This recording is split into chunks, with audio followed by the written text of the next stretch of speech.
Bonjour. Tu es philosophe et enseignant à l'université d'Édimbourg. Tu enseignes les Black Francophone Studies. Tu as écrit plusieurs bouquins, dont Le Manifeste afrodécolonial, un bouquin avec Laurent Dubreuil sur la violence identitaire. Tu as écrit aussi un livre qui s'appelle La dignité ou la mort, éthique et politique de la race. Et tu as écrit aussi ce bouquin. Je ne sais pas si ça fera le point, on va s'arranger pour que oui, voilà, qui s'appelle Noirceur, race, genre, classe et pessimisme dans la pensée africaine-américaine au XXIe siècle. Tu écris aussi régulièrement des chroniques ou des articles dans plusieurs publications en ligne ou revues. Et moi, je t'ai récemment lu dans Lundi Matin, on en parlera peut-être à un moment donné. Voilà, on s'est un peu parlé avant pour préparer l'entretien. Il y avait deux, trois sujets dont on a parlé, mais moi, ce qui m'intéresse, c'est peut-être qu'on puisse commencer par l'afro-pessimisme pour cadrer un peu. C'est pas si courant que ça. Il n'y a pas beaucoup d'autres personnes que toi qui en parlent, dans le monde francophone en tout cas, je crois. Voilà, j'ai quelques questions ou quelques cadrages sur ça, mais si ça te va, est-ce que tu pourrais commencer à nous parler d'afro-pessimisme et peut-être en arriver à la fongibilité? Ok. Euh, alors, bon, c'est une vaste question. Pour présenter, on va dire, l'afro-pessimisme aux personnes qui ne savent pas ce que c'est, on peut dire que c'est un courant, on va dire, un courant intellectuel au sein des études noires aux États-Unis, des Black Studies, euh, qui sont, disons, une espèce de courant interdisciplinaire qui existe depuis le milieu du XXe siècle dans les universités états-uniennes, qui est un petit peu une sorte d'effet académique euh, des mouvements des droits civiques, du mouvement du Black Power, etc. Il y avait un versant académique, une demande de la part des étudiants, suite à certains mouvements sociaux, de euh, développer une discipline, des approches et aussi d'avoir des politiques d'embauche un petit peu ambitieuses pour faire entrer des enseignants noirs et des étudiants noirs dans les universités. Le résultat, ça a été voilà, ces Black Studies, qui sont une sorte d'études interdisciplinaires de l'histoire noire, de l'art noir, de la politique noire, etc., etc., avec cette idée, en somme, que l'objet d'étude, c'est-à-dire l'histoire du peuple noir et les personnes qui vont pratiquer cet objet vont être les mêmes. Une sorte d'étude de soi par soi, même si, à travers l'histoire, tous les praticiens des Black Studies n'ont pas été noirs, ne sont pas noirs, et les Black Studies s'autorisent à parler d'autre chose que exclusivement des Noirs. Mais il y a à la base cette espèce de nexus, de rapport entre le sujet et l'objet, qui est un petit peu particulier, un petit peu spécifique à cette discipline. Et en fait, d'autres disciplines qui vont exister plus tard, comme les études ethniques, comme même dans une certaine mesure les études de genre, sont en partie tributaires de ce que les Black Studies ont fondé. Ça, voilà, pour poser vraiment les bases de la conversation, c'est important de partir de ça. Et énormément de différents courants, de différents mouvements se sont développés à l'intérieur de ces Black Studies. Il y a eu des débats au cours du XXe siècle, des débats entre ceux qui étaient plus partisans d'une approche culturaliste, ceux qui étaient plus partisans d'une approche, disons, marxiste, la question du féminisme noir, évidemment, qui est là-dedans. Et récemment, l'un des courants qui est apparu, l'un des plus jeunes courants à être apparu dans ces Black Studies, c'est ce courant de l'afropessimisme. Alors, d'abord, une autre ambiguïté peut-être à balayer, lorsqu'on parle d'afropessimisme, dans le champ académique, ça peut désigner, ou ça a d'abord désigné autre chose que ce dont il est question ici, c'est-à-dire une thèse qu'on trouve chez des géopolitologues, chez des historiens plutôt conservateur, voire même réactionnaire, très à droite.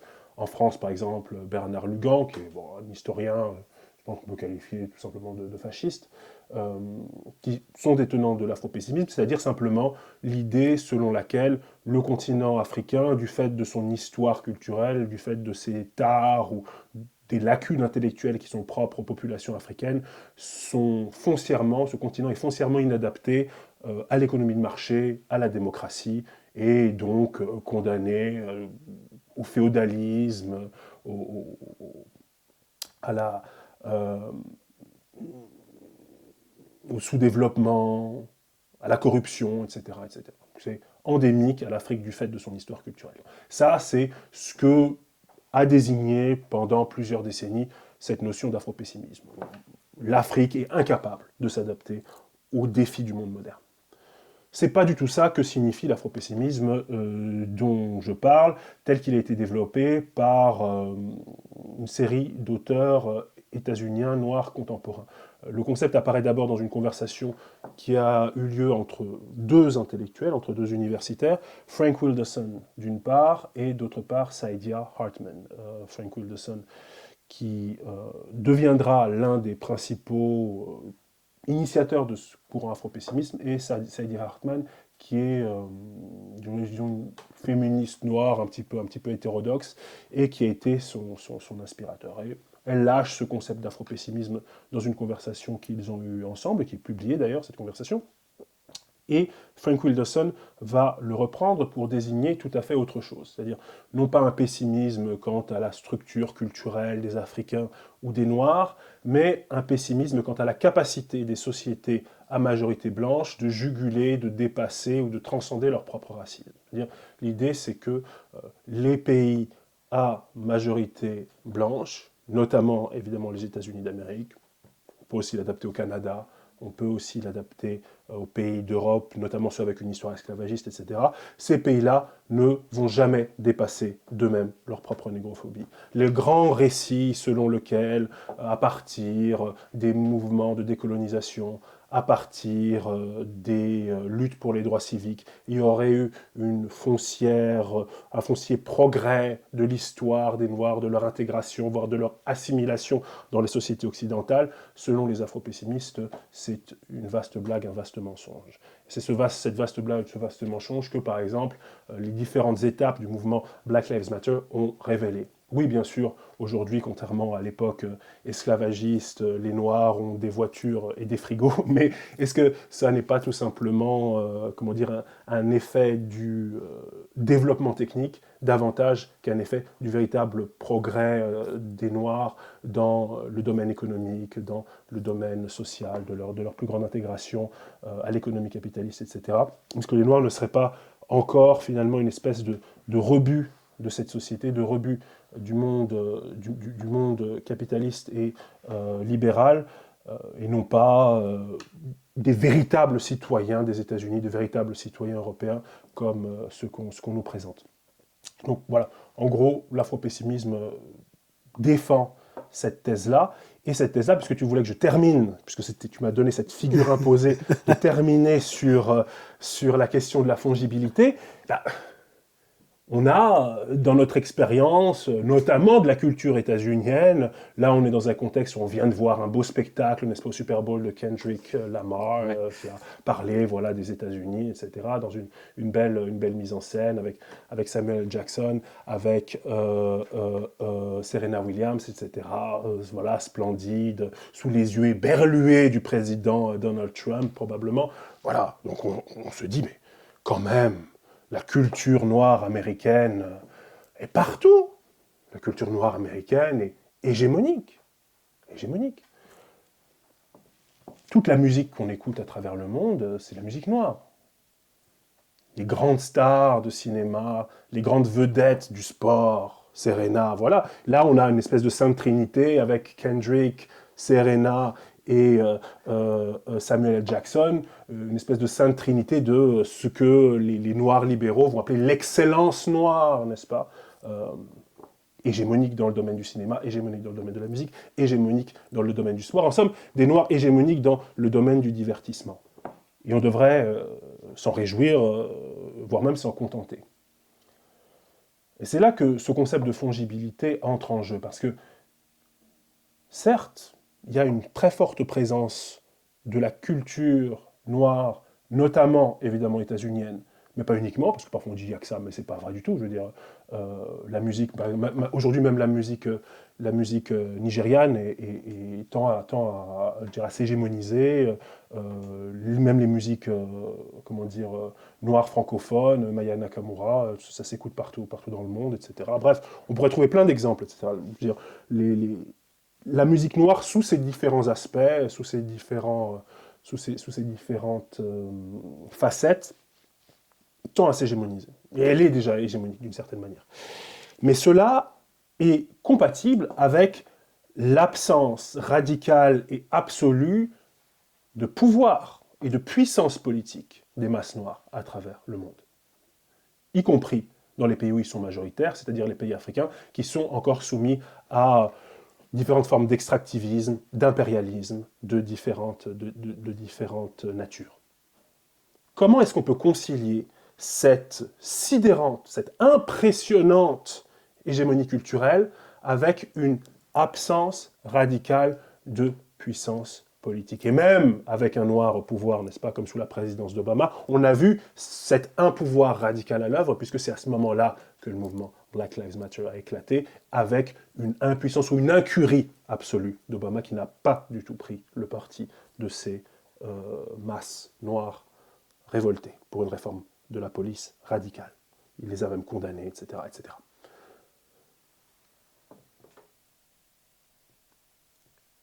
Le concept de fongibilité est introduit par les afro-pessimistes, Saidiya Hartman, Frank Wilderson, pour résoudre cette ambiguïté, pour résoudre cette contradiction apparente. La fongibilité, c'est un concept qui nous vient des sciences économiques et désigne la qualité particulière d'un certain type de marchandises. Des marchandises dont la caractéristique est d'être échangeables contre d'autres marchandises de même qualité et de même quantité.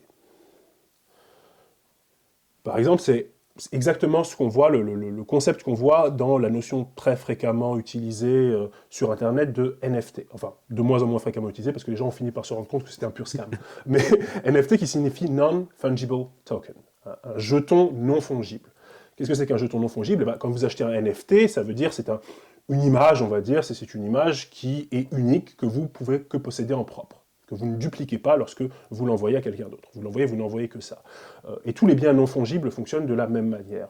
L'exemple que dans les cours d'économie on utilise le plus souvent, c'est par exemple une bague de fiançailles. La bague de fiançailles est intéressante ou importante parce qu'elle est absolument unique. Même si on vous montre une autre bague de fiançailles qui aura, comment dire, un diamant du même carat avec le même type d'or, etc., ce ne sera pas la même. Vous tenez absolument à votre bague de fiançailles parce que c'est celle-là même que votre fiancé vous a offert lorsque vous étiez, comment dire, dans la soirée de la Saint-Valentin ou que sais-je. Voilà. C'est ça qui est important, c'est que c'est celle-là et pas une autre. En revanche, un lingot d'or est fongible parce que il existe uniquement parce que c'est une certaine quantité d'or. Il représente une certaine quantité d'or qui a une certaine valeur, etc.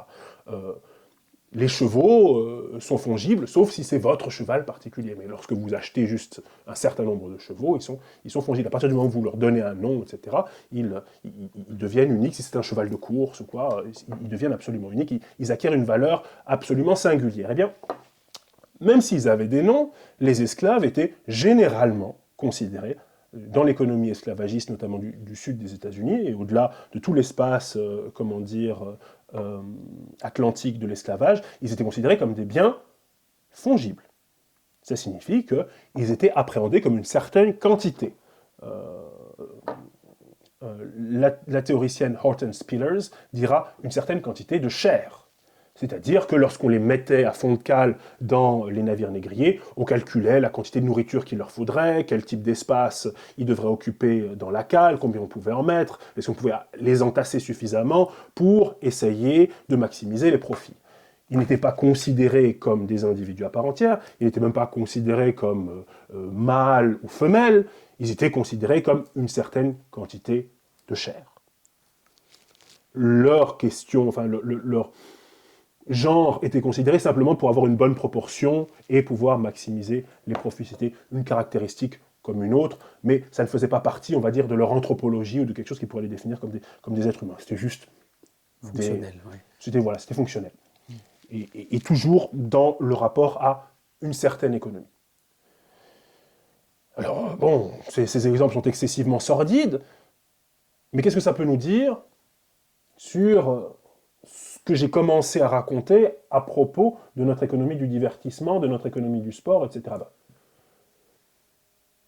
Est-ce que les Noirs, c'est en tout cas l'hypothèse de Frank Wilderson, ne seraient pas toujours fongibles dans notre culture? C'est-à-dire, est-ce que ce ne serait pas simplement des biens que l'on consomme, qui apparaissent dans la culture populaire pour être consommés, mais que nous ne considérons pas comme faisant partie fondamentalement et à part entière de notre vie sociale, c'est-à-dire comme pouvant avoir une influence là-dedans, comme pouvant avoir leur mot à dire, comme pouvant avoir véritablement une une revendication d'existence, de droit, de faire valoir en propre leur volonté politique. Ils existent pour nous divertir, ils existent pour nous apporter de la joie, du contentement, etc., etc. C'est ça, cette idée selon laquelle les Noirs, dans la culture contemporaine, dans la culture du divertissement contemporaine, sont fongibles. Ça voudrait dire que, voilà, que ce soit Kendrick Lamar ou Childish Gambino ou Drake, on les met, ils sont toujours à cette même position et quelque part, peu importe, tant qu'ils assurent cette fonction-là dans le divertissement d'être le noir américain qui répond à un certain nombre de critères esthético, sociaux, je ne sais quoi. C'est ça, enfin, c'est même pas tant qu'ils doivent répondre à un certain nombre de critères, parce que ces critères évoluent sans cesse, ces critères, comment dire, ils sont extrêmement malléables. Mais effectivement, ce qui importe, c'est que malgré le caractère qui peut être éventuellement subversif de ce message, d'ailleurs, c'est pas étonnant que tu mentionnes Childish Gambino, parce que This is America, ça avait été un clip qui avait eu un petit peu le même impact que celui de Kendrick Lamar, mais c'était encore plus, comment dire, frontal et brutal, mais il n'y avait pas aussi ce côté Super Bowl, etc., ce côté de performance en direct. Mais que ce sont voilà, deux critiques, on va dire, de l'état actuel des États-Unis d'Amérique, qui ont été performés par des artistes noirs à succès, et, voilà, avec un certain message politique.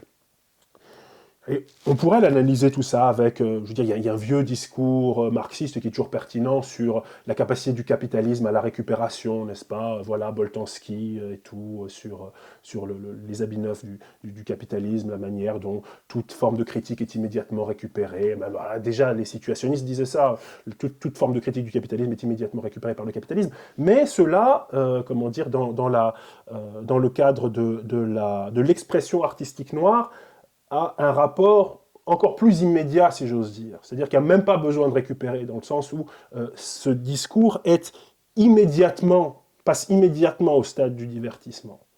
C'est-à-dire, il est d'emblée possible de, comment dire, danser sur Kendrick Lamar, de secouer la tête devant Childish Gambino. Ça veut dire que la critique même, le caractère critique lui-même de l'état actuel ou même de l'histoire des Noirs aux États-Unis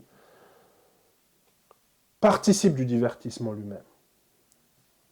Je suis même pas sûr que pour une grande partie des auditeurs, ce soit audible comme une critique. L'acte de critique lui-même fait partie de ce qui nous divertit, fait partie de ce qui nous procure du plaisir, davantage que ça nous fait réfléchir ou davantage que ça nous produit d'autres affects qu'une critique pourrait produire, c'est-à-dire du dégoût, une détestation de l'empire américain, que sais-je. Ça produit du plaisir, ça produit de la jouissance. C'est un autre élément dont tu parles beaucoup dans Noirceur que je trouve vraiment intéressant. C'est à la fois cette idée, ça je crois que c'est Wilderson qui dit, c'est qu'il y a une appropriation psychique ou de la psyché, par la psyché blanche en tout cas, une appropriation par la psyché blanche, je crois que c'est comme ça que c'est écrit, de l'image de la noirceur ou de l'image des noirs, qui pousse à quelque chose qui est presque de l'ordre du désir. Et donc, il y a des moments où, en fait, tu expliques, où on peut lire que dans le racisme, il y a une forme de désir de possession ou oui, de possession, voire d'assimilation, peut-être de fusion, je ne sais pas ce qu'il faut dire. Et du coup, une des réponses, moi, c'est ce que je comprends de l'afropessimisme, c'est de dire qu'il faut sortir de cette idée qu'il y aurait une espèce d'infériorisation, que les Noirs ne seraient jamais qu'une version infériorisée des Blancs. Mais ils essayent d'entrer ou ils essayent de décrire quelque chose qui soit de l'ordre quelque part de plus puissant que ça, c'est-à-dire une négativité totale, un hors humanité ou un hors système humain-inhumain, quoi. Quelque chose d'au-delà et de plus quelque part destructeur, enfin, ou négatif. Oui, c'est ça. C'est vrai que c'est une autre manière de considérer la représentation du noir dans l'histoire de la culture, même l'histoire des sciences, etc. Parce qu'effectivement, il y a une persistance de cette idée selon laquelle le racisme, le discours racisme sur le noir serait fondé sur cette hiérarchie de l'inférieur et du supérieur. Et il est vrai que ça existe. Il est vrai que ça existe encore aujourd'hui. Par exemple, on parle beaucoup maintenant aux États-Unis, puisque c'est ce type d'idéologie, de mouvements qui sont au pouvoir, de la droite du type Silicon Valley, etc. C'est celle qui est issue du libertarianisme, mais comment dire, le libertarianisme qui devient réactionnaire, qui a cette obsession pour les tests de QI. Et sur le fait que les Noirs ont bien entendu ceux qui ont le QI le plus faible. Et donc quoi de mieux que cette idée-là pour nous faire comprendre que, voilà, pour des racistes comme ça, les Noirs sont surtout inférieurs, intellectuellement inférieurs, incapables de tenir le choc face aux Asiatiques et aux Blancs qui sont au sommet de la pyramide du QI. Je me suis dit, bon, c'est intéressant de voir cette résurgence de ce type de racisme extrêmement simpliste fondé sur le QI, c'est-à-dire sur voilà, la hiérarchie entre qui est inférieur, qui est supérieur, un racisme finalement qui se passe dans le champ de l'intellect, dans le champ de la réflexion, un racisme froid, détaché. Mais après, j'ai lu Nick Land, qui est un intellectuel britannique assez connu comme étant notamment l'un des initiateurs du mouvement du Dark Enlightenment, des Lumières obscures et du néo-réactionnaire, c'est-à-dire, disons, l'un des inspirateurs de ce nouveau racisme de la Silicon Valley, ce nouveau racisme qui est aujourd'hui au pouvoir aux États-Unis avec Trump et son Premier ministre, son vice-président J.D. Vance, qui sont assez amateurs, enfin surtout Vance, assez amateurs de ce type de théorie. Dans d'autres pages de son ouvrage, enfin de son recueil, on va dire, d'articles Dark Enlightenment, on trouve cette autre forme de racisme sur lequel tu m'as interrogé chez Nick Land. C'est-à-dire, il dit, et c'est là que la peur commence à l'envahir, on sent la peur. Il y a des quartiers, il y a certains quartiers dans les grandes capitales européennes et les grandes capitales du monde où vous ne pouvez même pas aller parce que vous allez vous faire attaquer, vous allez vous faire tuer. Il y a des quartiers comme ça où le meurtre est monnaie courante, où le meurtre est multi-quotidien. Territoire perdu de la réflexion. Voilà, exactement. Exactement. Tu sens l'anglais qui regarde les chaînes britanniques où il parle de la France et les no-go zones. À l'époque, c'était les no-go zones. À Paris Intramuros, il y avait des no-go zones. Tu te rends compte Belleville et tout, no-go zone. Tu peux pas y aller, sinon tu meurs. Si tu vas, tu meurs. C'est ça qu'il dit. Et là, on a cet autre racisme. C'est-à-dire que, à de nombreux égards, cette histoire de QI, cette histoire de l'infériorité raciale du noir, intervient en second lieu comme la racialisation d'une espèce de terreur fondamentale. Et qui est davantage qu'une terreur, en fait. La terreur, c'est un des affects parmi tout cela. Mais, et c'est intéressant de commencer, enfin, d'introduire cette conversation avec Nick Land, parce que Nick Land fait partie d'une grande tradition de philosophes qui délirent, tout simplement. Philosophes qui aiment bien s'adonner au délire, qui considèrent que c'est partie de la pratique de la philosophie de s'adonner au délire. Mais quelque chose qui est très constant chez les philosophes, dans l'histoire de la philosophie, c'est que même les philosophes qu'on peut considérer comme les moins délirants, comme Immanuel Kant, par exemple, n'est-ce pas, l'auteur des Trois Critiques, critique de la raison pure, de la raison pratique, de la faculté de juger, comment dire, le spectre de Königsberg, etc., le fondateur des Lumières européennes, de la métaphysique des Lumières européennes, bref, l'incarnation même de la raison. Sapere aude, ose te servir de ton propre entendement, c'est lui qui a fondé la devise des Lumières, bref, la raison incarnée. Vous lisez sa géographie, vous lisez son anthropologie, dès qu'il commence à parler des nègres, il commence à délirer. C'est-à-dire qu'il n'en a évidemment jamais vu. Il lit quelques petits récits de voyage. Parfois, il va dans une auberge, il demande à un marin de Königsberg « Qu'est-ce que tu as vu quand tu étais là-bas en Sénégambie ou que sais-je » Et là, il entend des histoires, etc. Et après, il va donner des cours de géographie à l'université de Königsberg. Il a donné ce cours pendant des décennies. Et il invente ce que c'est qu'un nègre.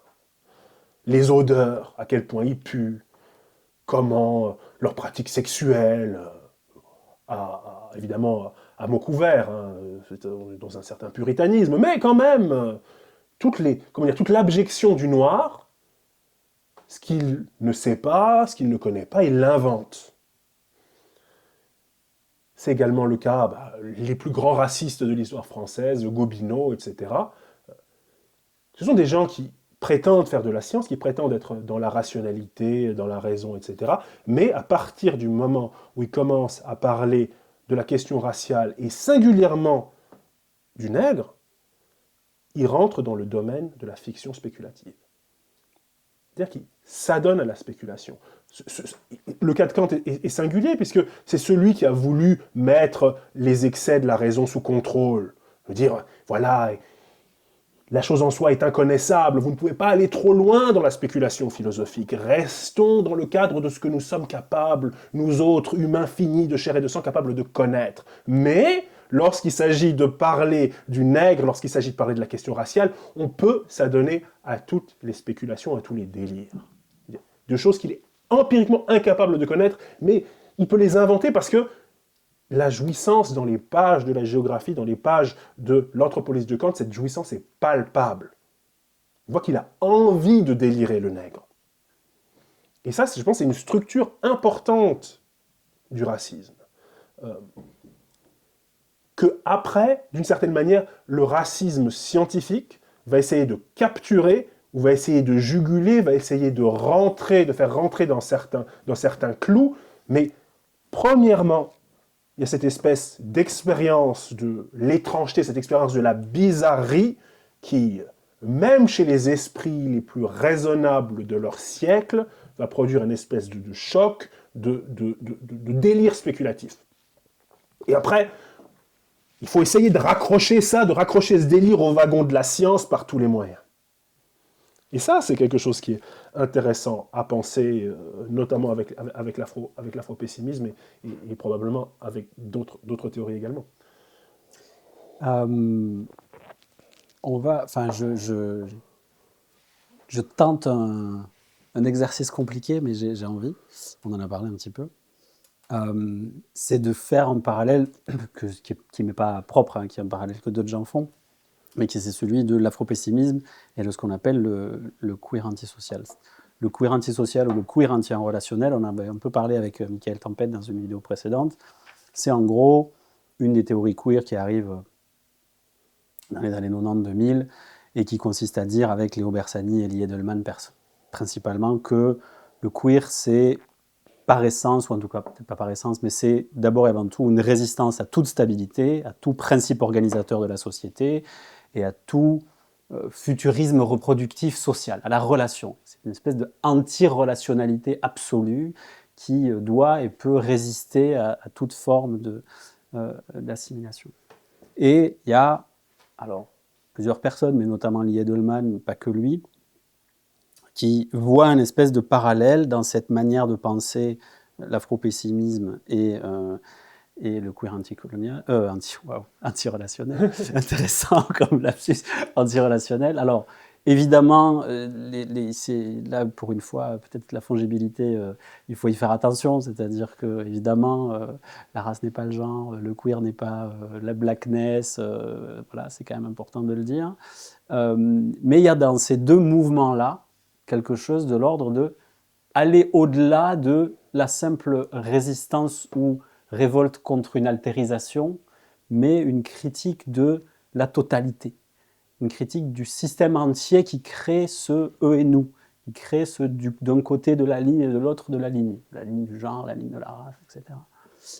Et dans le queer antisocial, on retrouve cette idée du désir, et que finalement l'homophobie, c'est jamais que un traitement d'un désir mal géré ou bizarrement formulé que nous font les homosexuels ou les trans, etc.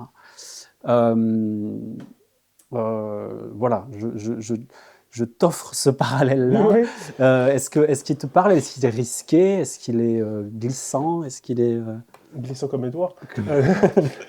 Non, en fait, tu sais, j'aime bien quand toi tu en parles. Après, j'ai lu Edelman quand il parle dans Bad Education, quand il parle de l'afro-pessimisme, et franchement, j'étais assez déçu, je t'avoue. Donc, je préfère ta version à la sienne.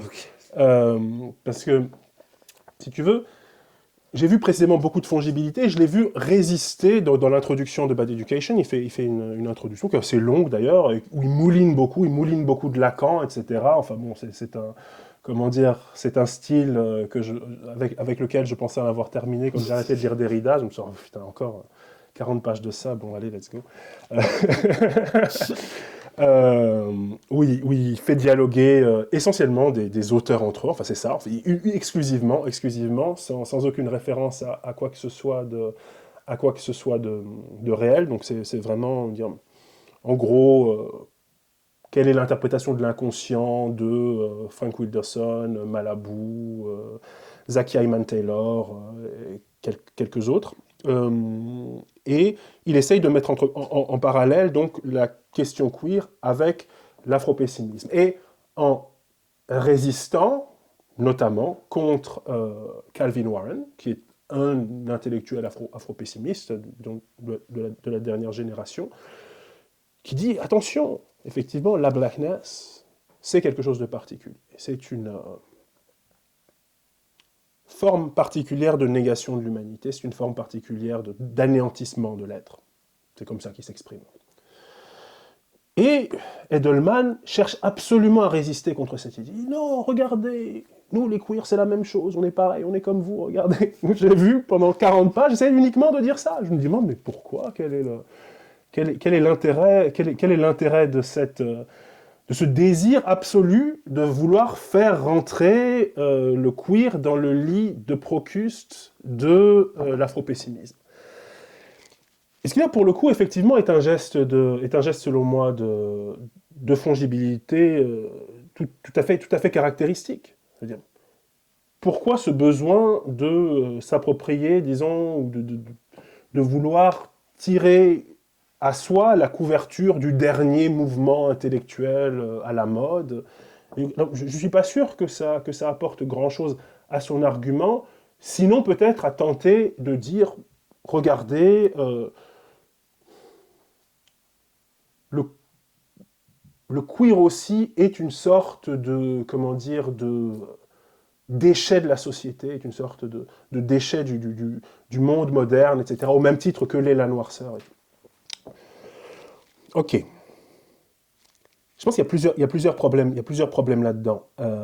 Et pour ça, à mon avis, pour que son argument fonctionne, il faudrait vraiment découper le queer en tranches, si tu veux. C'est-à-dire, de quel queer on parle, de quel groupe on parle, des gays blancs comme Lee Edelman. Je pense que ça ne peut pas marcher. Je veux dire. Si tu prends les personnes trans, ça peut marcher. Tu vois ce que je veux dire? On peut essayer d'élaborer là-dessus. Mais prendre le concept de queer comme ça, dans l'absolu, et surtout à partir, comme il le fait, de la question de la reproduction, en disant, voilà, le refus de la reproduction nous place dans une situation aussi abjecte que la déshumanisation des personnes noires, je n'en suis vraiment pas convaincu. Je veux dire, ça me semble un peu anachronique, si tu veux. Ça me semble un petit peu anachronique. Je veux dire, je ne pense pas que dans la culture contemporaine, euh, l'exécration de la sexualité non reproductrice soit aussi prégnante que ça, si tu veux. Mhm. Je pense au contraire que, comment dire, on en fait l'apologie à longueur de temps. Le fait de ne pas s'adonner à la sexualité non reproductrice est plutôt considéré comme pathologique ou anormal que l'inverse. Tu vois ce que je veux dire? Je veux dire, ce qui est anormal aujourd'hui, c'est la famille musulmane avec un tas d'enfants. C'est ça qui est considéré comme aberrant par les pouvoirs publics aujourd'hui. Ou même, dans une certaine mesure, les cathos, comment dire, capillarité, on les considère aussi comme un petit peu bizarres. Ou, à l'autre bout du spectre, les incels. Eux, ils sont bizarres aussi. Ne pas s'adonner à la sexualité non reproductive serait considéré aujourd'hui comme étrange ou comme anormal. Et d'autre part, et là, encore dans une autre et je sais que c'était un sujet dont tu voulais parler d'une autre manière, mais là, ça devient spéculatif, mais c'est une spéculation qui me semble intéressante. On pourrait parler de deux figures ici qui peuvent être, juste disons, que je soumets à la réflexion, pour susciter un peu notre imagination théorique, si tu veux. Qui sont deux figures de l'éternisation comment dire, du pouvoir politique et économique. D'un côté, Elon Musk, qui incarnerait vraiment ce que Lee Edelman critique, c'est-à-dire un type qui essaye de produire, y compris de manière industrielle, le maximum d'enfants possible pour se perpétuer lui-même comme espèce, l'homme le plus riche du monde, qui veut, comment dire, peupler le monde de petits Elon Musk, et qui est très en colère quand il se rend compte qu'il a une fille trans. Et de l'autre côté, son espèce d'alter ego diabolique, Peter Thiel, pas que, comment dire, Elon Musk soit angélique, n'est-ce pas? Mais disons, la version encore plus méchante, qui est Peter Thiel, qui est un homme gay, et qui, pour lui, refuse la reproduction, mais veut s'éterniser lui-même personnellement, qui engage des recherches sur la cryogénie personnelle, etc., sur le ralentissement, voire même l'inversement du processus de vieillissement, etc., et qui veut devenir éternel. Donc si tu veux, le refus ou la surreproduction, dans ce cadre-là, sont deux modalités d'une même projection des capitalistes dans le champ de l'éternité. Et si tu prends Peter Thiel, je veux dire, il n'y a rien de subversif dans ce que fait Peter Thiel. Je veux dire, c'est subversif contre l'ordre naturel, si tu veux, effectivement, mais c'est pas subversif en termes d'anticapitalisme, c'est pas subversif en termes de lutte contre l'impérialisme, le racisme, etc. Et donc, dans ce cadre-là, je veux dire, la manière dont il prend, comment dire, la reproduction, etc., comme étant quelque chose d'absolument fondamental dans notre définition anthropologique de l'humanité contemporaine me semble particulièrement anachronique. Et j'ai l'impression qu'il est resté à des standards du 19e siècle. La question de la reproduction n'est définitivement plus celle-là. La manière dont on conçoit le rapport entre sexualité reproductrice et non reproductrice n'est plus le même. La manière dont on conçoit l'ingénierie de la possibilité de se reproduire comme espèce n'est plus la même, et même la manière dont on conçoit la mort et l'inéluctabilité de la mort elle-même est remise en cause. Et par rapport à toutes ces choses-là, et moi ça me procure aucun plaisir de dire ça. Moi ce qui m'intéresse, c'est pas de faire, comme on dit parfois, les Jeux Olympiques de l'oppression. Mais je veux dire, par rapport à tout ça, le nègre est en exception comme étant l'inverse de tout ça, c'est-à-dire la population qui n'a pas de futur, qui par essence n'a pas de futur, qui par exemple dans l'Afrique, qui est une espèce de déchet de l'humanité, etc., etc. Il y a un rapport d'abjection ontologique par rapport à laquelle des gens comme Musk, Thiel, qui en plus ont grandi en Afrique du Sud dans l'état de l'apartheid, ne cessent de s'identifier par contraste en disant ça c'est le déchet, c'est le low IQ, c'est de la merde, c'est ce qui ne doit pas exister, ou c'est ce qui doit retourner à l'état d'esclavage, comme dirait leur intellectuel de compagnie, Mencius Moldbug. Donc, je pense que si on veut avoir cette conversation, il faudrait, par exemple, parler de la condition des femmes trans, si tu veux, qui sont jetées en pâture, enfin, qui sont jetées en pâture à la population états-unienne par Donald Trump, parce qu'il a envie de montrer à son électorat conservateur qu'il est capable de faire un sacrifice en disant « Ok, eux, on va les livrer massivement au viol dans les prisons états-uniennes. On va interdire toute recherche médicale sur cette population-là. On va, comment dire, les empêcher de pouvoir choisir leurs pronoms, de changer leur état civil, etc., etc. On va faire tout ça. Parce que ça, c'est une population que nous considérons comme abjecte et comme n'appartenant pas à l'humanité. Et quand on regarde, qui est quand même toujours un indicateur intéressant, important en tout cas, pour considérer ce genre de questions, ce genre de conversations, les populations trans sont toujours des populations, évidemment, notamment quand ce sont les populations de couleur, mais pas uniquement, qui ont des durées de vie extrêmement basses. Et ça, c'est toujours un indicateur intéressant. D'autres populations qui ont une durée de vie extrêmement basse, ce sont évidemment les populations noires, notamment les hommes noirs, mais les femmes noires aussi ont une durée de vie beaucoup plus faible que comment dire, les équivalents des femmes des autres ethnies et des autres races. Bref, donc, si tu mets tous les queers dans le même sac, ça ne marche pas.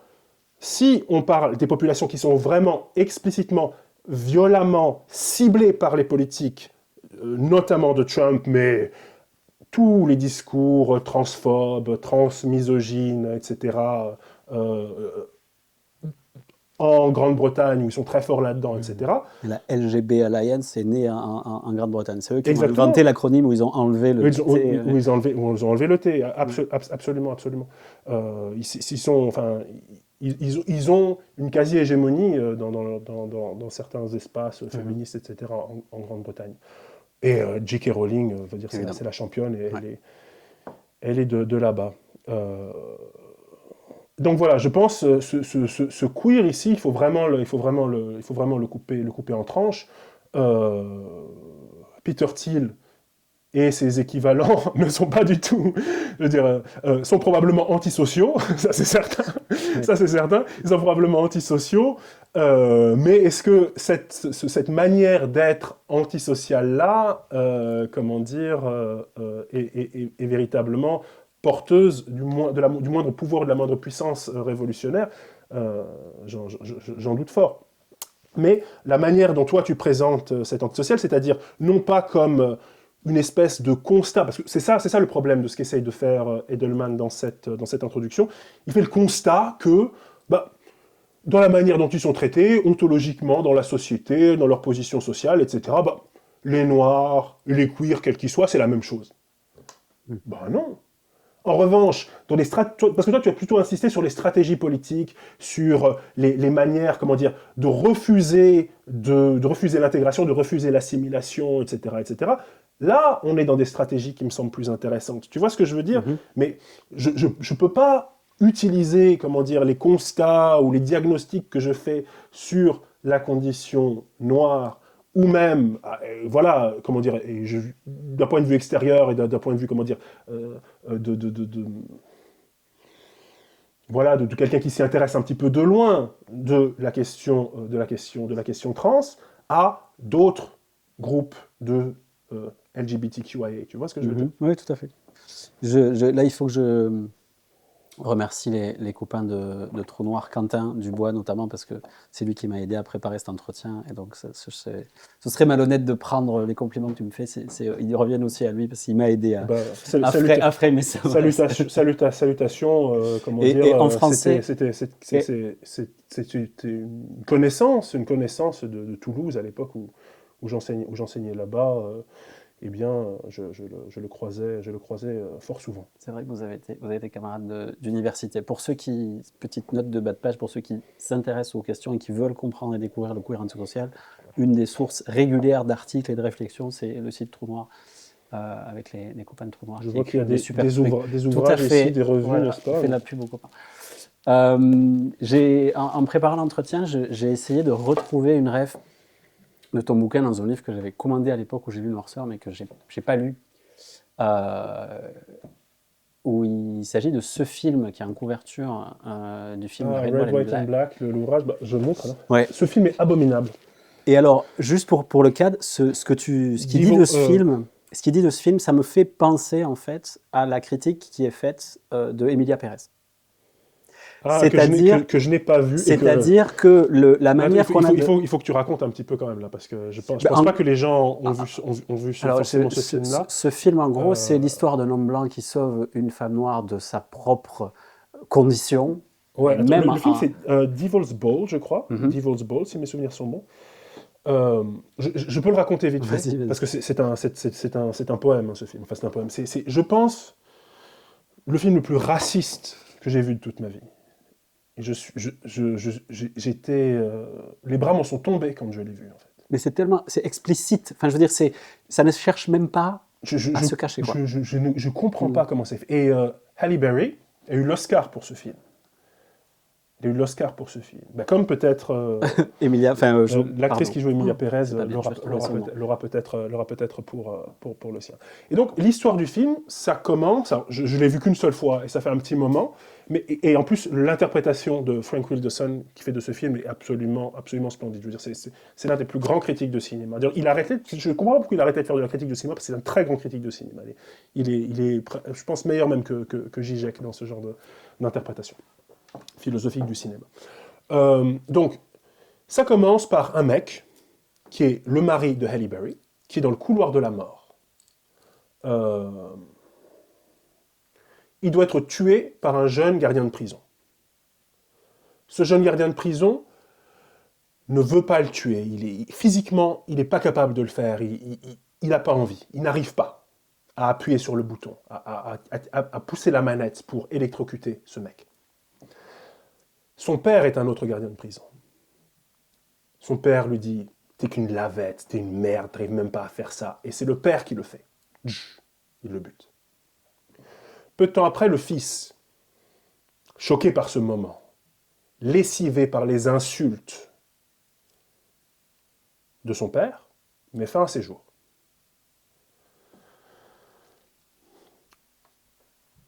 Un peu de temps après, Halle Berry va rencontrer par hasard le gardien de prison, donc le père, qui a poussé son fils au suicide. Et de fil en aiguille, ils vont commencer à avoir une relation sexuelle, puis plus ou moins amoureuse. Il y a aussi Halle Berry a aussi un fils, elle a eu un fils avec son mari du couloir de la mort. Bref, je ne sais plus exactement ce qui se passe avec le fils, peu importe. Donc ils ont cette relation, etc. Rien que de raconter l'histoire du film, ça me revient, je suis sidéré à quel point ce truc. Elle finit par découvrir que ce mec-là est celui qui a tué son mari, son ex-mari, enfin voilà, qui était noir évidemment, j'ai pas précisé mais c'est évident, et elle lui pardonne. Sans un mot presque. Et si vous voulez, il y a un moment où Wilderson décrit l'expérience qu'il a eue au cinéma. Un plan américain qui, à un moment donné, quand Halle Berry vient de découvrir ce qui s'est passé et qu'elle est face au gardien de prison, son amant. Quelqu'un dans la salle, Wilderson dit, « Oh, she got a gun !» Effectivement, je veux dire, she got no gun. There's no gun involved. Il n'y a pas de flingue. Mais c'est ce qui aurait donné un minimum de sens au film, c'est qu'à ce moment-là, elle le tue. Mais non, à la place, elle se jette dans ses bras. Parce qu'évidemment, lui, il le savait. Il savait qui c'était, le gardien de prison. Il savait qu'il était le tueur, enfin le bourreau, littéralement le bourreau au sens médiéval du terme, le bourreau de son mari. Mais il a quand même sauté, etc., rien à foutre. Alors qu'il a poussé au suicide son propre fils à coups d'insultes homophobes, etc. Mais c'est inimaginable qu'il y ait un happy end à ce moment-là. Enfin, je veux dire, c'est pas que c'est inimaginable, mais c'est tellement le reflet brut de l'âme américaine, non pas de l'image que l'Amérique essaye normalement de se donner d'elle-même dans les films, c'est-à-dire, ben oui, on a de la bonne moralité, les méchants sont punis, non, ce que c'est vraiment. Et si ça a pu marcher, c'est parce qu'il y a une absence, à cette époque-là, je crois qu'on est dans les années 90, ou début des années 2000, je ne sais plus exactement la date du film, je pense que c'est les années 90, une telle absence de toute conscience, de tout regard noir à Hollywood, que l'hégémonie totale, même pas l'hégémonie, le règne absolu du regard blanc, fait que c'est une expérience agréable pour les spectateurs. Parce que semble-t-il qu'il faut être noir, surtout à cette époque-là, pour être absolument dévasté par ce film. Si vous êtes blanc, vous ne dites pas « Oui, voilà, Eichmann à Jérusalem, oh ben, il a fait que son travail, il a appuyé sur le bouton. Oui, c'est dommage, son fils avait peut-être pas les nerfs pour ce travail, donc c'est pour ça qu'il s'est suicidé. Mais bon, le père, c'est l'amour vache et tout, c'est dommage. En plus, une fois que son fils est mort, il a commencé à picoler parce que c'est un peu difficile. Hein. À la tienne, espèce de gros connard.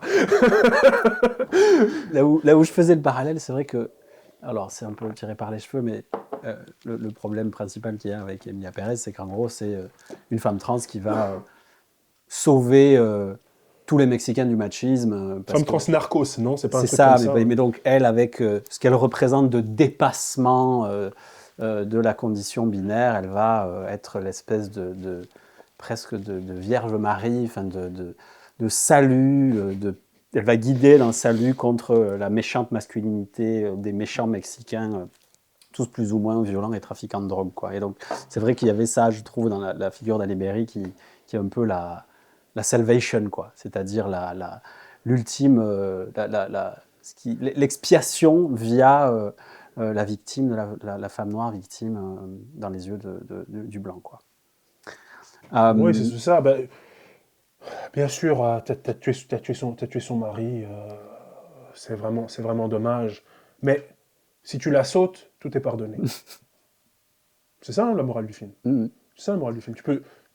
Tu peux tuer un mec noir, mais après, si tu niques sa femme, c'est bon. Ouais. Mais c'est l'histoire des États-Unis. Hein. Je veux dire. Ouais.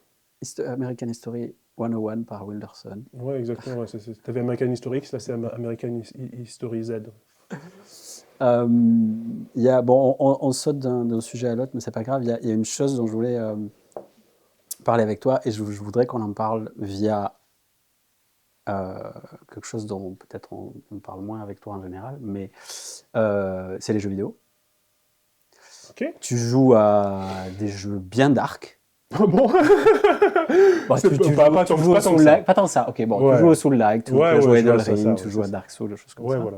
Mais et non, en fait, c'est des jeux mainstream, c'est des jeux de mainstream. petits joueurs. Ouais, je joue pas des jeux d'horreur abominables Non, avec des masses de cadavres et tout. Non, ça me fait beaucoup trop peur. Il t'est arrivé de parler comme ça du désespoir propre à la dark fantasy ou à ces univers. Oui, c'est vrai.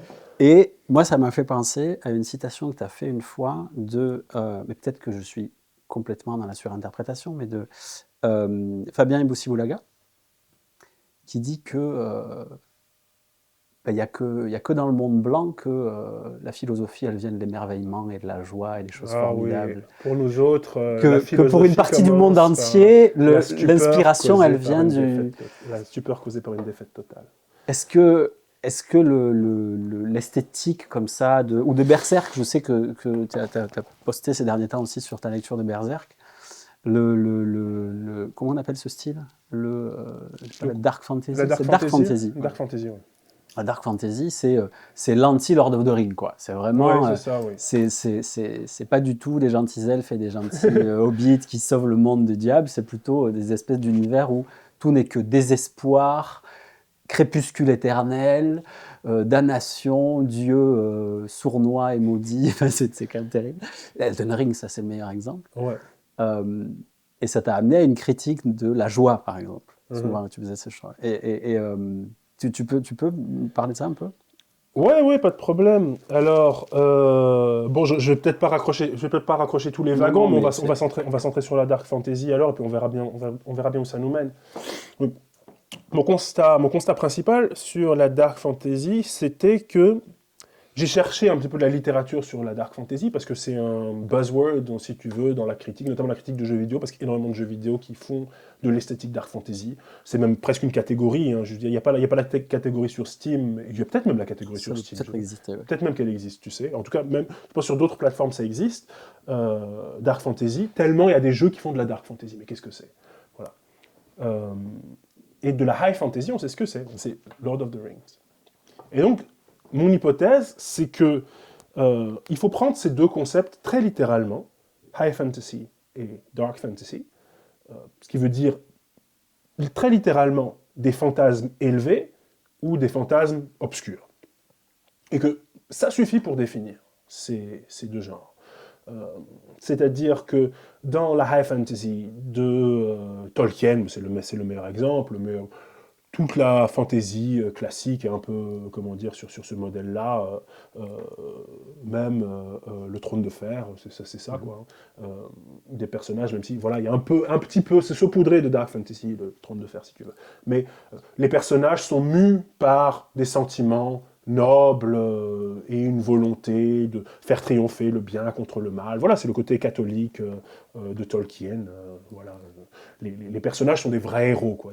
Ils ont des valeurs et c'est d'une certaine manière ces valeurs-là ou cette volonté de bien faire, cette volonté de faire triompher quelque chose comme une sorte de transcendance sur le monde qui est le moteur de l'action, du point de vue vraiment narratif, et même le moteur de la manière dont ils construisent leur monde. Et la dark fantasy, c'est un petit peu l'inverse de ça. Et un peu à tous les niveaux, en fait.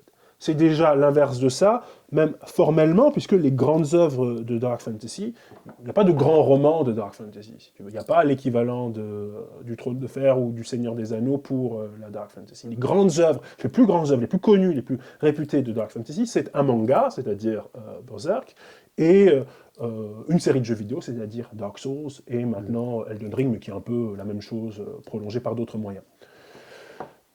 Donc, la Dark Fantasy opère dans des genres mineurs, comparé à la grande littérature, et même au grand cinéma. Vous n'avez pas de grands films de Dark Fantasy, Mhm. ça n'existe pas.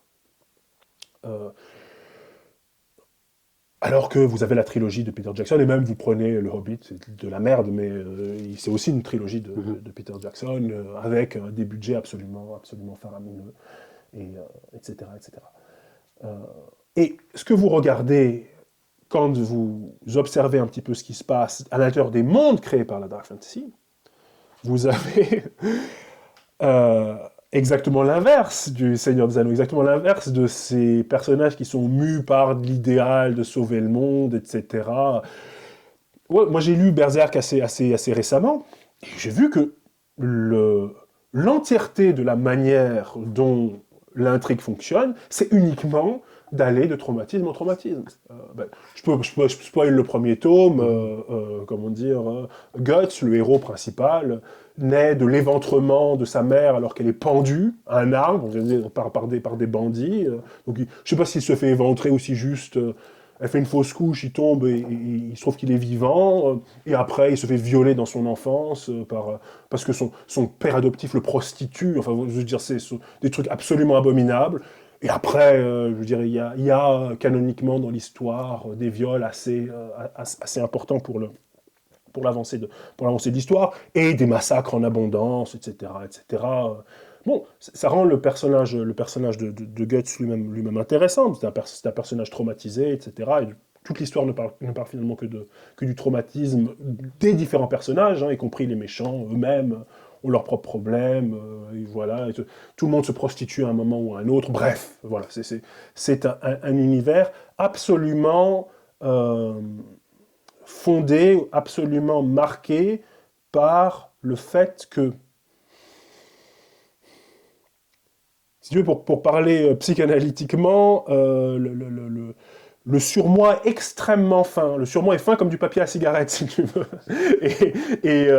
Les désirs les plus brutaux et les plus réprimés font très facilement leur route dans la société, comment dire, médiévale fantastique de trucs comme Berserk.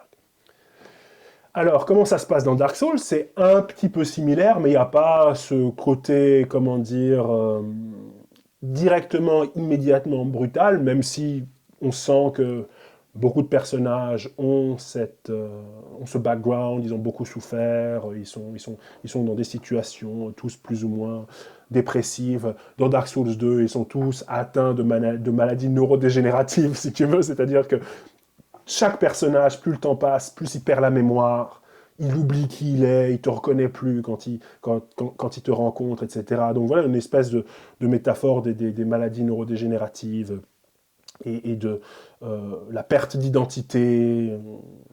Mais cette perte d'identité, elle n'est que le reflet du fait que le monde lui-même se consume.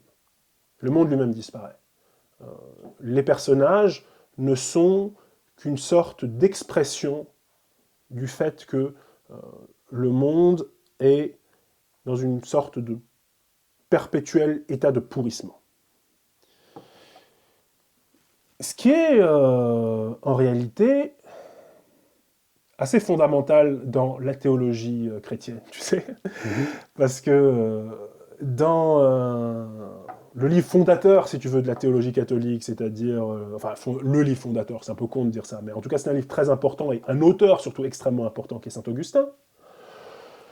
Saint Augustin, dans les Confessions, il raconte comment, ça m'a toujours absolument sidéré, il raconte comment il a toujours l'impression d'être entouré d'un monde en état de perpétuel pourrissement.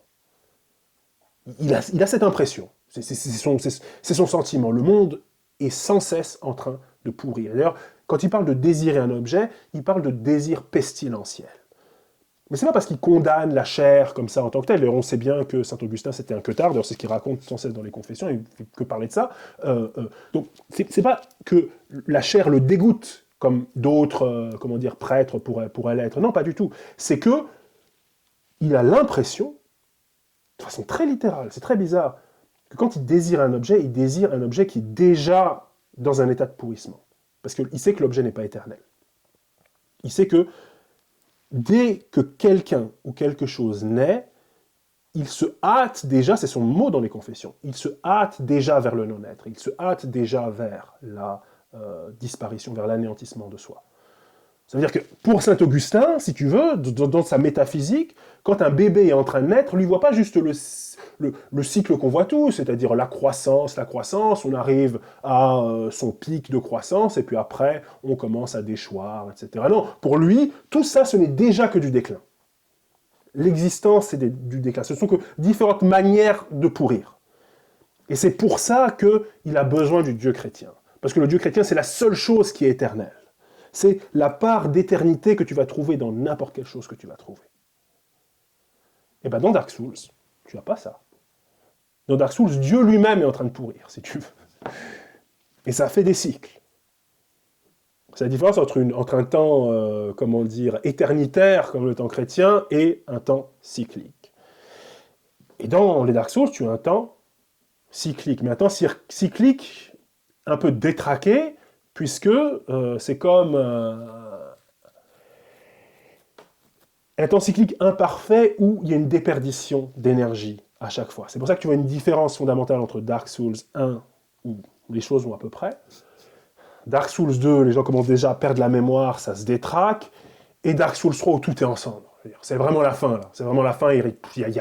C'est fini, quoi. C'est fini. C'est pour ça que le jeu lui-même, tu as différents embranchements, etc. Mais le jeu lui-même te dit, mais il faut en finir, là. C'est plus possible. Ce monde, c'est de la merde. Il faut arrêter. Tout. Alors, t'as la vraie fin, je crois, que j'ai pas faite. Hein. Je me suis pas fait chier avec les DLC et tout pour Dark Souls 3. Bon, j'en avais un peu marre. Mais je sais qu'il y a une vraie fin à la fin de Dark Souls 3 où on va faire un vrai recommencement, où le monde va vraiment recommencer à nouveau. Mais moi, je préfère la fin... je préfère l'autre fin où juste on dit « c'est bon, terminé. Rideau. On arrête avec le monde. C'est fini. Ça doit s'arrêter, quoi. Ça doit s'arrêter à un moment donné. le cycle, le recommencement sans cesse, recommencer sans cesse la vie en étant juste un peu plus faible, un peu plus fatigué, si tu veux. C'est finalement la vérité cachée de l'éternel retour nietzschéen, tu vois. Oui à la vie, oui à la vie, oui à la vie. Bon, au bout d'un moment, il faut arrêter, quoi. Il faut arrêter de dire oui, toi. Il faut arrêter de dire oui à tout. Apprenez à dire non. C'est peut-être ça la morale la morale de Dark Souls 3. Éternel retour. L'éternel retour lui-même va finir par se fatiguer, si tu veux. Euh, c'est une aberration thermodynamique, comme dirait l'autre. C'est une aberration thermodynamique. Il y a toujours une déperdition d'énergie. Tu peux pas faire une machine éternelle comme ça qui va durer tout le temps. À un moment donné, il faut stopper le truc. Et donc, au-delà d'un rapport esthétique, si tu veux, où c'est évident que Miyazaki, le créateur de Dark Souls, s'est inspiré de Miura, le créateur de Berserk, et il y a énormément de références, etc., etc. D'une certaine façon, je pense que Dark Souls, il y a un peu une élévation métaphysique, une élévation au niveau métaphysique du discours de Berserk, qui est un discours très, je dirais, existentiel, presque psychologique, personnel, sur le traumatisme. Euh, Dark Souls, d'une certaine manière, te dit, quand tu souffres comme ça, quand tu souffres comme Guts, comme Casca, voilà comment tu vois le monde. Tu vois. Voilà un monde construit selon la manière dont une personne qui souffre existe dans le monde, si tu veux. C'est-à-dire le voir comme ça, dans cette espèce d'état de déperdition et tout. Et ce qui est intéressant, c'est que dans ce cadre-là, ce cadre, voilà, pourquoi tellement de gens. Parce que c'est un genre presque de vidéos, de commentaires en soi. Comment est-ce que Dark Souls m'a soigné de ma dépression? Comment est-ce que Dark Souls m'a aidé à affronter un mauvais moment de ma vie? Tu vas sur YouTube, tu en trouves des dizaines, voire même peut-être des centaines de vidéos qui disent ça. Mais je pense que c'est pas juste à cause de son histoire, même si l'histoire peut aider. C'est aussi, et c'est pas aussi à cause de la difficulté, parce qu'on sait que Dark Souls, ce sont des jeux difficiles, etc., etc. Mais je pense que c'est à cause du type de liberté qu'il te donne dans cet espace de contrainte. Euh, la quantité de stratégie que tu peux utiliser pour affronter un obstacle, comme par exemple, souvent, un boss, ou un passage très difficile avec plein d'ennemis que tu as du mal à gérer. Tu as plein d'armes différentes, tu as plusieurs attaques que tu peux utiliser, de plus en plus d'attaques différentes en fonction des jeux. Plus tu avances, plus tu as d'options offensives et défensives possibles. Et il n'y a pas de mauvaise solution. Tu as un niveau de difficulté qui est élevé, mais virtuellement une infinité de manières de résoudre le problème. Donc ça te permet d'affronter une difficulté et d'exprimer ta créativité et ton talent pour affronter ça. Je pense que c'est ça qui fait que Dark Souls est tellement apprécié et fait que la personne qui l'expérimente reconnecte avec quelque chose en elle-même qui dit mais je suis pas si merdique finalement. Regarde ce que j'arrive à faire et j'arrive à le faire selon mes propres termes. Je déteste dans les jeux vidéo, là voilà, je parle de moi pour le coup. Dans les jeux vidéo, je déteste les puzzles. Je déteste ça. Je déteste les jeux vidéo avec des puzzles. Quand je vois le tag casse-tête sur Steam, je clique même pas. Je déteste ça. Pourquoi je déteste ça? Parce que c'est typiquement le fait de te demander de résoudre un problème qui a déjà une solution. C'est-à-dire, il faut en fait que je fasse ce que le développeur attend de moi très exactement. Mais je joue pas un jeu pour faire ça en fait.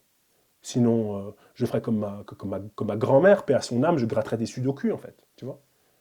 Je joue pas à un jeu vidéo qui a coûté entre 1 et 200 millions d'euros pour faire des sudoku.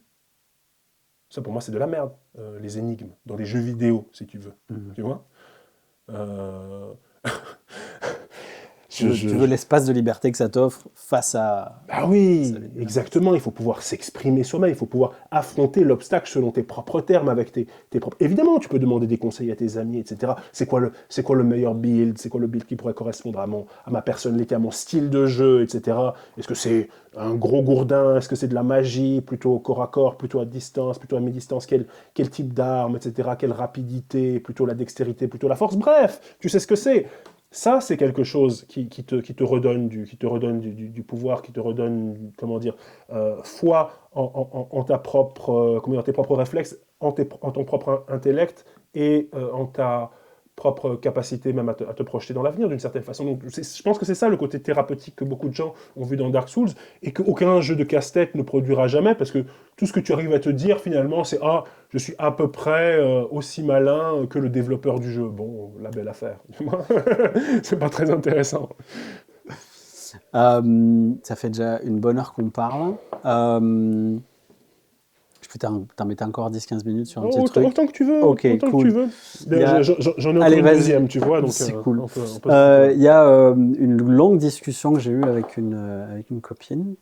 Ah, donc tu veux que je prenne parti pour toi Non, et que je la non, termine, je c'est t'ai ça? je t'ai déjà mobilisé pour m'aider, donc tu m'as déjà servi de Aïe, aïe, caution. aïe, aïe, aïe, aïe, aïe, aïe, aïe. Et c'est sur Luigi, Ah, Luigi ce Mangione. Mangione. Il y a eu beaucoup de réactions sur donc le meurtre de ce Mhm. CEO de United Healthcare, sur le fait que, bon, l'auteur présumé, j'adore quand on dit présumé, il y a quand même, enfin bon, il y a une vidéo, il a Oui, fumé bon, une balle, mais bon, oui, c'est voilà. L'auteur une très présumé très forte présomption. est un bourgeois blanc, un mec super beau gosse, le Tchad, Le Tchad, oui. le Tchad des Le universités giga américaines, Tchad. etc. Bon, certes, c'est vrai. S'il avait été noir, il se serait sans doute fait flinguer et peut-être pas arrêté. Enfin, je veux dire, sa vie aurait été très différente s'il avait Ouais, été ah oui, c'est noir et ça. pauvre. Mais ton angle, toi, dans l'article que tu as écrit sur l'animateur, c'était de dire il est quelque part la manifestation de quelque chose. Je ne sais pas s'il faut dire, comment on dit, signifiant flottant, non, c'est quoi le... Signifiant flottant, ça existe, oui, ce concept. Je Je sais pas sais si c'est pas, celui que je tu sais veux pas si voilà, mais je utiliser. sais pas si Luigi Mangione est un signifiant flottant, mais en tout cas, peu importe lui, c'est ce qu'il a fait, c'est ce qu'il a Mhm. permis, c'est ce dont il a été l'instrument. Tu parles de Robespierre aussi, de cette justice qui doit se passer, qui doit ne pas être démocratique finalement, hein, parce que sinon elle est Oui, oui, pas, c'est ce que veut Robespierre. Hein. voilà, sinon elle est pas bonne. Ça a été tout de suite quand tu as vu cette histoire, le traitement, tu t'es dit là on a la manifestation d'une justice presque hors démocratie ou l'incarnation de quelque chose. Je sais pas, est-ce que c'est tout le monde qui voulait ça? Est-ce que c'est notre inconscient à tous qui nous a dit il faut flinguer les CEO? Oui, quand j'ai vu ça, j'étais enthousiaste tout de suite. J'avoue, hein. Voilà, mea culpa, mea maxima culpa. Moi, ça m'a tout de suite plu. Après, comment dire, l'interprétation que j'en ai faite, je l'ai mûrement, enfin mûrement, non pas mûrement, c'est très prétentieux de dire ça, mais je l'ai réfléchi, j'en ai discuté avec des gens, avec des amis, etc. Comment dire, oui, que je me souvienne encore. Attends. Je pense au départ, j'avais même pas spécialement envie d'écrire un truc. Enfin, j'étais dans une phase où j'avais vraiment pas la forme, tu vois, moralement et tout. Euh, je crois qu'une amie m'a dit, tu devrais écrire un texte sur Mangione, parce que j'en parlais, etc. Tu devrais écrire un texte là-dessus. Voilà. J'ai ma mission pour la semaine. Mmh. J'ai écrit un texte pour lundi matin sur Luigi Mangione. Et je l'ai fait, plus je l'ai fait, tu vois, plus... Parce qu'au départ, j'avais juste mon truc, good job, tu vois, c'est ce qu'il faut faire. Et j'ai réfléchi, etc. Et je suis arrivé à ce truc où j'ai repensé à ce texte de Robespierre sur Louis XVI, sur la manière de tuer Louis XVI. J'en avais un souvenir très flou, j'avais lu plusieurs années avant, et je ne me souvenais pas exactement de son argument. Je me suis dit, bon, est-ce qu'on a des gens dans notre histoire intellectuelle, politique, qui ont fait l'argument il faut tuer les gens de pouvoir très très très puissants. Et j'ai repensé à ce discours de Robespierre. J'ai retrouvé le discours de Robespierre et je l'ai lu. Et là, je me suis dit, bah oui, c'est exactement l'argument qu'on peut défendre cette fois. c'est-à-dire l'argument selon lequel contre un individu qui a un pouvoir absolu de vie et de mort sur vous, c'est-à-dire un tyran, c'est même pas qu'il n'est pas souhaitable, c'est qu'il n'est pas possible de le faire asseoir devant un tribunal, devant la justice. Parce que sa position même dans la société, n'est pas une position dans la société, mais une position au-dessus de la société. Ce sont des personnes qui se sont érigées comme des forces qui fabriquent la société, ou qui sont les tisserands de la société, d'une certaine manière. Ils ne naviguent pas dans les fils de la société comme nous. Ils la construisent. C'était ça la position de Louis XVI selon Robespierre. Qui sont les individus qui sont dans cette situation aujourd'hui? C'était ça l'hypothèse que j'ai mise dans cet article de lundi matin, c'est que ce sont les CEO par rapport à la structure même du capital. Et c'était avant Elon Musk, avant la manière dont il agit, exactement comme une force extra-gouvernementale à l'intérieur même du gouvernement.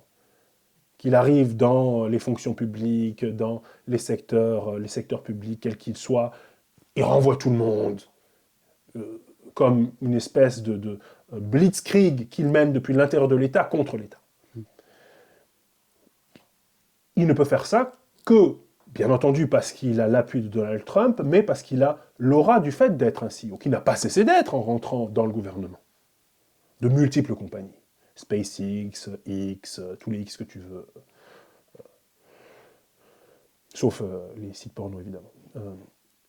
Et ce que j'ai essayé de penser, c'est comment cette nouvelle position au-dessus de la société pouvait encore être lue avec les méthodes de Robespierre, avec la condamnation de Robespierre, qui disait quelqu'un qui existe au-dessus des lois de la société ne peut pas être jugé par la société, mais doit être jugé directement par le peuple.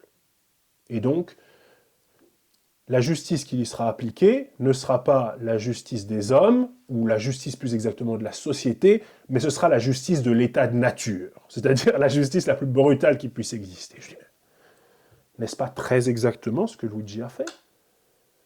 Et alors, tu as commencé en disant, oh oui, c'est un mec, il est blanc, etc. Si il avait été noir, il se serait fait tuer. Ben évidemment qu'il se serait fait tuer, mais là, il est mort. Hein. Je veux dire, il est mort, Luigi. Il va sortir? Quand est-ce qu'il va sortir de prison, Luigi? Il est socialement mort. Les gens qui sont en prison à vie sont morts. Je veux dire, leur cœur bat. Ben, quelle importance sociale ils ont? Je veux dire, c'est la position de l'enterré vivant. Ce qu'en Grèce, on appelle un nécros, c'est-à-dire un cadavre. C'est plus qu'un jeu de mots, ce que je fais. Je veux dire, c'est une position d'enterré vivant. Même dans des pays, enfin, je veux dire, emprisonnés à vie aux États-Unis dans une prison de haute sécurité, c'est une abomination. Même des gens qui sont, des emprisonnés à vie, qui sont dans les conditions les plus luxueuses possibles, comme Anders Breivik en Suède, on n'en entend plus parler. Bon, parfois on a un entrefilet parce qu'il a demandé à avoir la nouvelle PlayStation, bon, des conneries comme ça, mais il n'a plus d'importance sociale. Et je peux vous assurer que tout blanc et bourgeois qu'il soit, Luigi Mangione, en prison, va souffrir le martyre. Et je dis pas ça pour... Enfin, ce sont juste des faits, en fait. Donc, moi, le fait qu'il ait survécu ou le fait qu'il soit emprisonné, pour moi, ça n'a pas beaucoup d'importance. L'identité de Luigi Mangione, pour moi, n'a pas beaucoup d'importance. Elle a une importance pour les médias, elle a une importance, encore une fois, pour le film ou les films qu'il y aura sur lui. J'en suis convaincu, il ne peut pas ne pas y avoir de film sur Luigi Mangione. Il y en aura, c'est sûr, on connaît Hollywood. Il y aura des romans, il y aura des BD, il y aura des jeux vidéo, il y aura des Tamagotchi. Mais est-ce que vraiment l'important, c'est ça? Ça, vraiment, cette take woke, des gens qui ont dit « Oui, non, mais Luigi, c'est pas une femme noire, donc on s'en fout. » Est-ce qu'une femme noire aurait pu le faire déjà? déjà, est-ce que comment dire, la mentalité ou l'esprit du temps était prêt pour ça? Probablement que non. Mm. Mais surtout, qu'est-ce que ça change? Qu'est-ce que ça change, fondamentalement? Pour moi ça ne change rien. Et voilà, pourtant, je suis comment dire, quelqu'un qui a voué sa vie à la recherche sur la question noire. Mais vraiment, pour moi, c'est absolument sans pertinence dans l'étude de ce phénomène. Probablement que si ça avait été une personne noire, j'aurais un petit peu étudié le phénomène différemment, je me serais intéressé à ces questions-là. Mais là, pour le coup, c'est véritablement le symptôme d'un dysfonctionnement fondamental dans le système américain qui concerne la population dans son ensemble. Et c'est pour ça qu'il y a eu une telle vague de soutien pour Luigi. Dans un pays où le capitalisme est révéré à ce point, dans un pays où les CEO sont considérés comme des héros, comme des dieux vivants. Je le regrette, fondamentalement. Si le même sort avait été réservé à Elon Musk, il n'y aurait absolument pas eu la même vague de soutien. Il y aurait une partie de gens qui seraient heureux. De même que si la balle du tireur avait atteint le crâne de Donald Trump et l'avait fait exploser comme une pastèque et n'avait pas juste égratigné son oreille comme dans le générique de Nicky Larson, évidemment qu'il y aurait une partie de la population états-unienne qui aurait exulté et une autre partie qui aurait été horrifiée. Mais beaucoup d'États-Uniens ont exulté à la mort de ce CEO. Une partie des États-Uniens ont condamné, mais personne n'a été horrifié, personne n'a dit c'est une absolue abomination, à part les CEO des autres entreprises d'assurance, etc., etc. Je veux dire, c'est un système qui, et c'est ça la force, si tu veux, du geste de Luigi, c'est un système qui, de quelque manière qu'on le prenne, est condamnable. Je veux dire, qui est universellement condamnable. Ça veut dire qu'il coûte plus d'argent à la population états-unienne, il coûte plus d'argent à l'État américain. Il est corrompu dans sa manière de ne pas rembourser des choses pour lesquelles les citoyens ont contribué parfois des dizaines et des dizaines d'années. Leur modèle d'affaires est fondé sur le fait de ne pas rembourser des soins pour lesquels les usagers ont cotisé des milliers et des milliers et des milliers de dollars, des dizaines de milliers de dollars parfois, et on leur dit non, on ne va pas te rembourser ton opération pour ton cancer, etc., parce que non, il y a un problème administratif, ou non, ça ne marche pas, tu n'as pas exactement la bonne police d'assurance, etc., etc. Donc, c'est quelque chose qui, de quelque standard moral qu'on le considère, avec quelque idéologie qu'on le considère, à part celle des purs intérêts de ces capitalistes-là, précisément, est totalement détestable. Et c'est pour ça qu'un type comme Luigi, un espèce de tech bro, un ingénieur, un mec qui a fait UPenn, une université de l'Ivy League, etc., a pu se dire bah, « moi, je vais le faire ». Pourquoi ? Parce que c'est absolument et fondamentalement condamnable avec n'importe quel compas moral avec lequel tu peux le considérer. C'est indéfendable. Indéfendable pour l'État, indéfendable pour les citoyens, indéfendable même pour l'efficience gouvernementale, puisqu'on sait que si on avait un système d'État, un système médical socialisé comme la Grande-Bretagne ou comme la France, ça coûterait moins cher. Donc, il n'y a absolument aucune raison de garder ça, à part le profit d'une petite caste.